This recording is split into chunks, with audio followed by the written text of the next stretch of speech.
Voilà, donc les amis, on se retrouve déjà pour le chapitre 457. Donc pour ce chapitre, je n'ai pris que 4 images à vous décrire. Donc la première image, il s'agit du moment où Lucy prend la clé d'Aquarius qui est brisée, dans l'intention, je suppose, de la planter dans le corps de Brandish, et donc de la tuer, ou en tout cas de lui faire vraiment mal. Ce que j'aurais trouvé, je vous avoue, surprenant venant de Lucy, parce que je me suis dit, ok, là elle a vraiment envie de la mettre hors d'état de nuire, ce qui est plutôt un petit peu étrange venant de Lucy, parce que c'est pas ce genre de fille, c'est pas une fille violente, c'est pas ce genre de fille. Donc du coup je me souviens que je m'étais dit, ok, qu'est-ce qu'elle est en train de faire Lucy, mais d'un autre côté j'étais un petit peu excitée dans le sens où je me suis dit, ah putain c'est cool, enfin, waouh, elle va essayer de vraiment faire un truc trash à Brandish, enfin bref, c'était space comme sensation. Ensuite on a ce moment où on se dit, oh my god, genre Brandish connaît Layla. Brandish connaît Layla.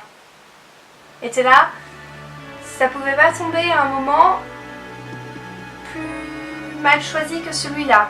Et tu fais ok, bon ok, Lucy va pas faire de mal à Brandish du coup, parce que bah, forcément on veut tous des informations pour savoir qui était réellement Layla, pardon.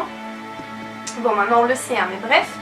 Et donc voilà, ce moment-là était hyper important dans le chapitre forcément, parce que c'est vraiment un des talents de Mashima, c'est de nous poser des questions au fur et à mesure, de répondre parfois à quelques questions pour nous en montrer de nouvelles, et enfin c'est son petit truc, donc là c'était vraiment un élément où on s'est dit waouh.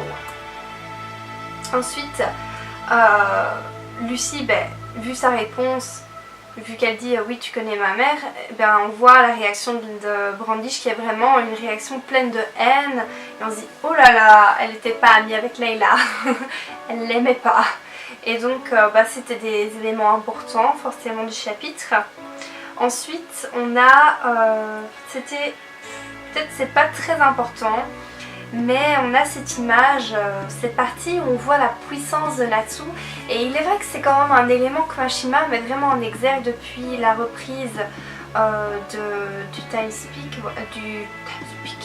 time skip, c'est-à-dire que j'ai l'impression qu'il joue vraiment beaucoup sur cette puissance de Natsu qui a l'air vraiment immense, et je sais pas. J'ai peur d'être déçue en fait du moment où on verra vraiment Natsu combattre. Donc moi ici je vous parle en connaissant déjà la suite des chapitres, mais même un petit peu plus tard dans l'arc.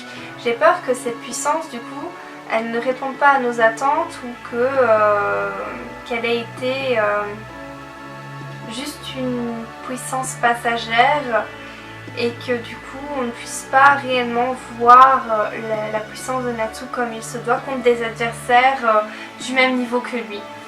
Voilà, ce serait dommage parce que Natsu il a toujours tendance à se battre contre des personnes assez puissantes, et ce que je trouve dommage c'est que de ce fait là, vu qu'il se bat toujours contre des personnes trop fortes pour lui, on ne se rend pas compte de sa force actuelle qui est pourtant pas mal du tout. Donc voilà, ça c'était mon petit point sur cette image là.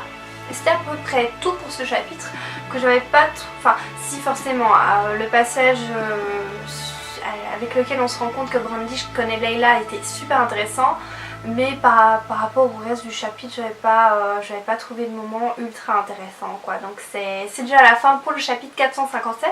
On se retrouve bientôt pour le 458. Bye!